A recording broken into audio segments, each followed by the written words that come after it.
ప్రభు అయిన యేసుక్రీస్తు నామమున మీ అందరికీ నా యొక్క వందనాలు. ఈ యొక్క సమయమందు మనము ఆరాధన వాక్యాన్ని ధ్యానం చేసుకుందాం. మొదటి తిమోతిలు రాసిన పత్రిక 6వ అధ్యాయము 15వ వచనము 16వ వచనాన్ని ధ్యానం చేసుకుందాం. చదవండమ్మా.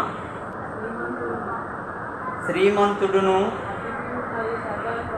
అద్వితీయుడునగు సర్వాధిపతి యుక్త కాలములయందు ఆ ప్రత్యక్షతను కనపరచును. ఆ సర్వాధిపతి రాజులకు రాజును ప్రభువులకు ప్రభువునై ఉన్నాడు. సమీపింపరాని తేజస్సులో ఆయన మాత్రమే వసించుచు అమరత్వము గలవాడై ఉన్నాడు. మనుషులలో ఎవడును ఆయనను చూడలేదు, ఎవడును చూడనేరడు. ఆయనకు ఘనతయు శాశ్వతమైన ప్రభావమును కలిగియుండునుగాక. ఆమేన్. దేవుడు ఇట్టి మాటలు మన వెనుకల్లో దీవించునుగాక. ఆమేన్. ఇక్కడ ప్రభువును గూర్చి అపోస్తుడైన పౌలు తిమోతికి ఈ పత్రిక రాస్తూ, ఈ పత్రికలో చాలా విషయాలు ఉన్నాయి, కానీ ఈ సమయం ముందు మనం ఆరాధన ధ్యానాంశంగా మనము దేవుని యొక్క గొప్పతనాన్ని గురించి మనము ధ్యానం చేద్దాం.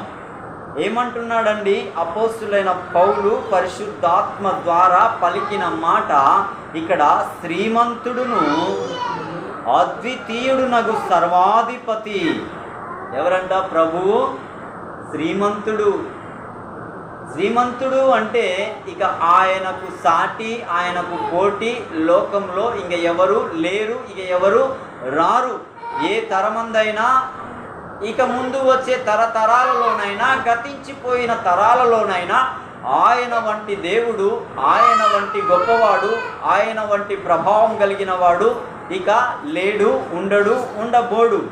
ఆయన అద్వితీయుడునగు సర్వాధిపతి అయి యుక్త కాలములయందు ఆయన ప్రత్యక్షతను కనపరచును. యుగాంత దినములయందు తన కుమారుడైన యేసు క్రీస్తును లోకంలో ప్రత్యక్షపరచాడు. ఎందుకు అంటే, ఏ ఆత్మ నశించి నరకానికి పోవడం తండ్రి యొక్క ఇష్టము కాదు. కాబట్టి ఆయన యొక్క ఇష్టాన్ని నెరవేర్చడానికి దేవుడే మానవుడై 2000 సంవత్సరాల క్రితం భూమి మీదికి నరావతారిగా వచ్చి ఆయన యొక్క చిత్తాన్ని యావత్ ప్రపంచమందు ఉన్న సకల మానవాళి పాప పరిహారార్థము నిమిత్తమై ఆయన రక్తం చిందించడానికి నరావతారిగా లోకానికి వచ్చాడు. ఆయన ప్రత్యక్షతను నీవైనా నేనైనా చూడండి ఆయన యొద్దకు రాలేము. ఆయనని ప్రభు అని ఒప్పుకోలేం, ఆయనని దేవుడు అని అంగీకరించలేం. ఆయన సన్నిధిలో ఆయన గణనామాన్ని మహిమపరచలేం. ఇది మనం చేయుచున్నాము అంటే ఆయన ప్రత్యక్షత జగత్తు పునాది వేయబడక మునుపే నీ ఎడల నా ఎడల తన కుమారునిలో నెరవేర్పు కొరకై ఆయన మనల్ని ముందుగా ఎరిగిన అద్వితీయుడుగా, శ్రీమంతుడుగా, సర్వాధిపతియునై ఉన్న దేవుడిగా ఆయన ఉన్నాడు. ఇంకా చూడండి, ఇంకా కిందికి వెళ్తే ఆ సర్వాధిపతి రాజులకు ఏంటండి? రాజులకు రాజును, ప్రభువులకు ప్రభువునై ఉన్నాడు. మనకు ముందున్న తరాలలో రాజులు ఉండేవారు కదండి. రాజులు, రాణులు, మంత్రులు, ఉపమంత్రులు, ఇలా ఎన్నో విధాలుగా రాజ్య పాలన చేసే విధానంలో ఉండేవారు. ఒక దేశానికి ఒక రాజు, ఇంకో దేశానికి ఇంకొక రాజు, అలాగా దేశాలకు ఒక రాజు అనేవాడు, ఒక రాణి అనేది ఉండేది. ఇక్కడ మనం చూస్తే యావత్ ప్రపంచానికి కూడా సర్వాధికారియు సర్వశక్తి గల దేవుడునై ఉన్న ఆయనే ఇక్కడ ఏమంటున్నాడు అంటే, చూడండి, ఆ సర్వాధిపతి రాజులకు రాజును. ఇక్కడో రాజు, ఇంకో దేశంలో ఇంకో రాజు. ఇప్పటికీ కొన్ని దేశాల్లో రాజులు ఉన్నారు, రాణులు ఉన్నారు. అయితే ఇక్కడ మనకి రాజులు లేరు, ప్రధానమంత్రులుగా ఉన్నారు. అయితే ఆ ప్రధానమంత్రి అయినప్పటికీ కూడా దేశానికి అతడు ఒక రాజుగా మనము తీసుకోవాల్సిన అవసరత ఉన్నది. అయితే ప్రభువు ఏమంటున్నాడు అనంటే, ఇప్పటికీ 260 దేశాలకు పైన ప్రపంచ దేశాలు ఉన్నాయి. ఆ దేశాలకు ప్రధానమంత్రులు ఉన్నారు, అనగా రాజులుగా ఏలుచున్న ఏలికలు ఉన్నారు. అయితే వీరందరికీ ఈయన ఏమై ఉన్నాడు అంటే రాజులకే రాజుగా.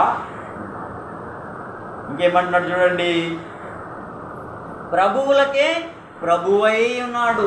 అంటే ఈయన అందరిపైన ఏమై ఉన్నాడు అంటే రారాజై ఉన్నాడు. అందరికి పైన ప్రభువులకి ప్రభువై ఉన్నాడు. ఆయన ఎక్కడున్నాడో ఇక్కడ మనం చూస్తున్నాం. 16వ వచనం చూడండి, చదవండి. సమీపింపరాని తేజస్సులో ఆయన మాత్రమే వసించుచు అమరత్వము గలవాడై ఉన్నాడు. ఆగండి, ఈయన ఎక్కడున్నాడు అంట? సమీపింపరాని తేజస్సు. అంటే ఈ లోకంలో ఒక వెలుగు ఉంటుంది, ఆ వెలుగు దగ్గరికి మనం వెళ్ళగలం. కానీ ఈయన ఉన్న ఆ స్థలానికి ఏ ఒక్క వ్యక్తి సమీపించటానికి వీలు లేనంత ఎత్తులో ఆయన ఉన్నాడు. అదే ఎక్కడ అంటే పరలోక రాజ్యంలో ఆయన తన సింహాసనముపై ఆసీనుడై వేవేల పరిశుద్ధుల చేత, కోట్ల కొలది సేవకుల చేత, ఆ 24 పెద్దల చేత, 4 జీవుల చేత ఆయన అనునిత్యము పరిశుద్ధుడు పరిశుద్ధుడు పరిశుద్ధుడు అంటూ మానక దివారాత్రములు వారు చేయు స్తుతుల పైన ఆసీనుడై ఉన్న ఆ దేవుడు ఎక్కడున్నాడంటండి? ఎవరు సమీపింపరాని తేజస్సులో ఆయన ఒక్కడే అమరత్వము కలిగి ఉన్నాడు. అక్కడ నుండి ప్రపంచాన్ని ఆయన నిర్వహిస్తున్నాడు. భూమి తన కక్షలో తిరుగునట్లుగా ఆయన చేస్తున్నాడు. మనుషుల ఎడల ఆయన కృప చూపుతున్నాడు. ఆయన కుమారుని యొక్క వార్త ప్రపంచానికి ప్రకటింప చేస్తున్నాడు. తన ఆత్మ ద్వారా యేసే క్రీస్తుని ఒప్పింప చేస్తున్నాడు. ఆయన ద్వారా రక్షణ పొందటానికి వచ్చు వారికి పాపమును గూర్చి, నీతిని గూర్చి, తీర్పును గూర్చి ఒప్పింప చేయుచున్నాడు. తన సన్నిధిలో వారిని నాటుచున్నాడు. ఆయన మహిమ కొరకు నిరీక్షణ గల వారినిగా సిద్ధపరుస్తున్నాడు. పాపంలో ఉన్న వారిని హెచ్చరిస్తున్నాడు. ఆయన యొక్క ప్రసన్నత భూమి మీద తన ప్రజల ఎడల, తన ప్రజలు కాని వారి ఎడల కూడా అపరిమితమైన కృప, ప్రేమ ఆయన అనునిత్యము ఆ రాజ్యంలో ఉండే నిర్వహించుచున్న సర్వాధికారి అయిన దేవుడిగా మన దేవుడు ఉన్నాడు. ఇంకేమంటున్నాడు చూడండి, మనుషులలో ఎవడును ఆయనను చూడలేదు. సూర్యుని మనం చూడగలమా అండి? మిట్ట మధ్యాహ్నం సమయంలో కళ్ళు పెట్టి ఆకాశం వైపు నేను చూడగలను అని నా అంత జ్ఞాని లేడు, నా అంత ధనవంతుడు లేడు, నా అంత బలవంతుడు లేడు, నా అంత శక్తివంతుడు లేడు అని నువ్వు అన్న వ్యక్తివై ఉంటే ఒకసారి నీ కళ్ళల్లో కళ్ళు పెట్టి సూర్యుని వైపు తేరి చూచి ఆయన ఇలా ఉన్నాడు, అలా ఉన్నాడు, ఇంత శక్తి ఉంది, ఇంత టెంపరేచర్ ఉంది అని ఆయనను గురించి ఎవరైనా వర్ణించే వల్ల పడుతుందా అండి? నోటి మాట చేత కలగ చేసిన ఆ దేవుడు ఒక సూర్యున్నే మనం చూడలేనప్పుడు కోట్ల కోట్ల కోట్ల సూర్యులకు మించిన కాంతివంతమైన ఆ దేవాది దేవుణ్ణి ఏ నరుడు ఇప్పటి వరకు చూడలేదు, ఇక ఎప్పుడు చూడలేడు భూమి మీద. ఒకవేళ చూడగలమంటే అది ప్రభువైన యేసు క్రీస్తులో మాత్రమే మనం చూడగలం అంటాడు. చూడండి ఒకసారి మనం ఆ మాట చూద్దాం. యోహాను సువార్త 14వ అధ్యాయము 6వ వచనం అనుకుంటాను, అక్కడ ఒక మాట ఉంటుంది. తీసిన వాళ్ళు చదవండి. 14వ అధ్యాయము చూడండి 6వ వచనంలో యేసు నేనే మార్గమును సత్యమును జీవమును, నా ద్వారానే తప్ప ఎవడును తండ్రి యొద్దకు రాడు అనే మాట అక్కడున్న సమాజానికి శిష్యులకు చెప్తూ ఉన్నాడు. చెప్తూ కింద ఏమంటున్నాడు అంటే, మీరు నన్ను ఎరిగి ఉంటే ఏంటంట, మీరు నన్ను అంటే ప్రభు అయిన నన్ను ఎరిగి ఉంటే నా తండ్రిని ఎరిగి ఉందురు. ఇప్పటి నుండి మీరు ఆయనను ఎరుగుదురు. ఎప్పటి నుండి అంటే ప్రభువుని ఎరిగిన మనం పరమందున్న దేవుణ్ణి ఎరుగుదుము. ఎందుకు అంటే ఈయన పరిశుద్ధాత్మయు ఏకమై ఉన్నారు. ఈయనను చూస్తే మనం ఆయనను చూసినట్లే, ఆయనను చూస్తే పరిశుద్ధాత్మను మనం అనుభవిస్తున్నట్లే. అయితే ఇక్కడ అంటున్నాడు ఇంకా చూడండి, ఇప్పటి నుండి మీరు ఆయనను ఎరుగుదురు, ఆయనను చూచి ఉన్నారని చెప్పారు. ఏంటంటే నన్ను చూచిన వాడు నా తండ్రిని చూచి ఉన్నాడు అంటూ కింద ఏమంటున్నాడు. అప్పుడు ఫిలిప్ అంటున్నాడు, ప్రభువా తండ్రిని మాకు కనపరచు. అయ్యా తండ్రిని మాకు కనపరచవా అని ఫిలిప్ అంటుండగా అప్పుడు అంటున్నాడు, మాకంతే చాలు, తండ్రిని మాకు కనపరచు, మాకంతే చాలని ఆయనతో చెప్పగా ప్రభు అంటున్నాడు, యేసు ఫిలిప్పు, నేను ఇంతకాలం మీ యొద్ద ఉండినను నీవు నన్ను ఎరగవా? నన్ను చూచిన వాడు తండ్రిని చూచి ఉన్నాడు గనుక తండ్రిని మాకు కనపరచుమని ఎలా చెప్తున్నావు? నేను మీ మధ్యలో ఉన్నప్పుడు సముద్రాన్ని గద్దించగా ఆగిపోలేదా? నేను మీ మధ్యలో ఉన్నప్పుడు చనిపోయి లాజరు కుళ్ళిపట్టిన సమయంలో ఉన్నప్పుడు లాజరు లేచిరా అనగా ఆయన సమాధిలో నుండి కట్టబడిన కట్ల చేత బయటికి రాగా మీరు చూడలేదా? ఇదిగో 5,000 మందికి నేను ఆహారాన్ని పంచిపెట్టినప్పుడు నన్ను మీరు చూడలేదా?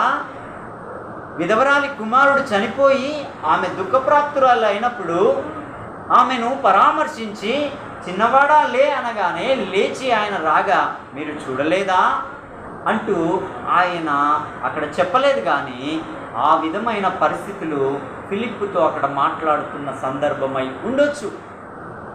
అయితే నన్ను చూచినవాడు నా తండ్రిని చూచి ఉన్నాడు అని చెప్తూ ఉన్నాడు. ఇంకా చూడండి ఫిలిప్, అది మనం ఇందాక వాక్యంలోనికి వెళ్దాం. తిమోతికి రాసిన మొదటి పత్రిక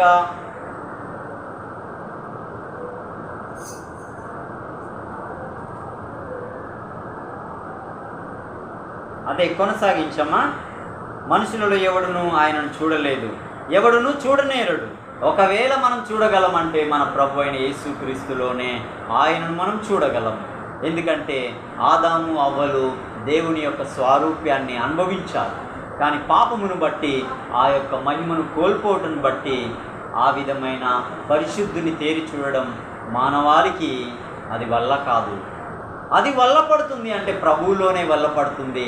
ఒకరోజు పరములోనికి మనం ఎక్కిపోయినాక ప్రభువును బట్టి మాత్రమే మనం తండ్రిని మనం సమీపించి ఆయన్ని తేరి చూచి ఆయన నామాన్ని గొప్ప చేసే వారంగా ఉండగలుగుతాం. ఇంకేమంటున్నాడు చూడండి, ఆయనకు ఘనతయు శాశ్వతమైన ప్రభావమును కలిగి ఉంది. ఎవరికంట ఘనత? ఎవరికండి? ప్రభు అయిన యేసుక్రీస్తుకే ఘనతయు శాశ్వతమైన ప్రభావమును కలిగి ఉండును. ఎందుకు ఆయనకు మాత్రమే శాశ్వతమైన ప్రభావం కలగాలి? ఎందుకు ఆయనకు మాత్రమే ఘనత కలగాలి? ఎందుకు ఆయనకు మాత్రమే మహిమ కలగాలి? ఎందుకు ఆయన మాత్రమే శ్రీమంతుడు? ఎందుకు ఆయన మాత్రమే దేవుడు? ఎందుకు ఆయన ద్వారానే పరలోకం మనకి దొరుకుతుందంటే ప్రభు అంటున్నాడు, నాలో పాపం ఉందని మీలో ఎవడు నిరూపణ చేయగలడు అని. యావత్ ప్రపంచానికి సవాలు విసిరిన సర్వశక్తి గల దేవుని కుమారుడు ఆయన. ఇప్పటి వరకు రాజులు ఏలారు, జ్ఞానులు పాలించారు, ఏదో కొంత మట్టుకు ఇలా వెళ్ళాలి అని చెప్పిన వాడున్నాడు, కొంత మట్టుకు ఇది చేస్తే బాగుంటుందని చెప్పిన వాడున్నాడు. కానీ ప్రభు అంటున్నాడు, నేనే మార్గం. అక్కడ మోషే దగ్గర కూడా నేను ఉన్నవాడును అన్నవాడు. ఆ నేనే అన్నవాడే ప్రభు అయిన యేసుక్రీస్తు, నేనే మార్గము సత్యము జీవము, నా ద్వారా ఈ లోకంలో ఏ వ్యక్తి అయినా తండ్రి యొద్దకు చేరుటకు నేనే మార్గం అన్నాడు. అందుకే ఆయననే అద్వితీయుడు, ఆయనే శ్రీమంతుడు, ఆయనే ఘనతకు అర్హుడు, ఆయనకే మహిమకు అర్హుడు, ఆయన మాత్రమే స్తుతినొందదగిన పరిశుద్ధ దేవుడై ఉన్నాడు. అందుకే ఇక్కడ అంటున్నాడు, తిమోతితో అపోస్తులైన పౌలు అంటున్నాడు, తిమోతి, ఘనతకు శాశ్వతమైన ప్రభావమునకు అర్హత కలిగిన వాడెవరు అంటే మన ప్రభు అయిన యేసుక్రీస్తే అని పౌలు చెప్తున్నాడు. మనం కూడా లోకంలో ఉన్నప్పుడు, పాపంలో ఉన్నప్పుడు, పడి చెడి తిరుగులాడుతున్నప్పుడు మనల్ని ఏ పురోహితుడు వచ్చి మనకి దైవ మార్గాన్ని తెలియపరచలేదు. ఏ తాత ముత్తాతలు మనకి ఇదే సత్యం అని బోధించలేదు. మన వారు కాని వారు మన దేశానికి వచ్చి ఆయన ప్రేమను చాటారు, మనకి విద్య నేర్పారు, బుద్ధి నేర్పారు. తర్వాత ప్రభువును గురించి పరిచయం చేసి ఆ ప్రభువును మనకి ఇచ్చి వెళ్ళిన గొప్ప త్యాగమూర్తులు దేవుని యొక్క శిష్యులు. దేవునిని ఎరిగి సమర్పణ త్యాగాలతో వచ్చి ప్రాణాలు అర్పించి మన ప్రాణాలను నిలవబెట్టిన ఎంతోమంది గొప్పవారు ప్రభు యొక్క రక్తంలో కడగబడి ప్రభు మహిమను ప్రకటించి ప్రభు ద్వారా మన బ్రతుకులను వెలిగించి ఆ ప్రభువుని ఆరాధించే ఆరాధికులను చేసిన ఆ దేవునికి మనం ఏమి ఇవ్వగలమండి?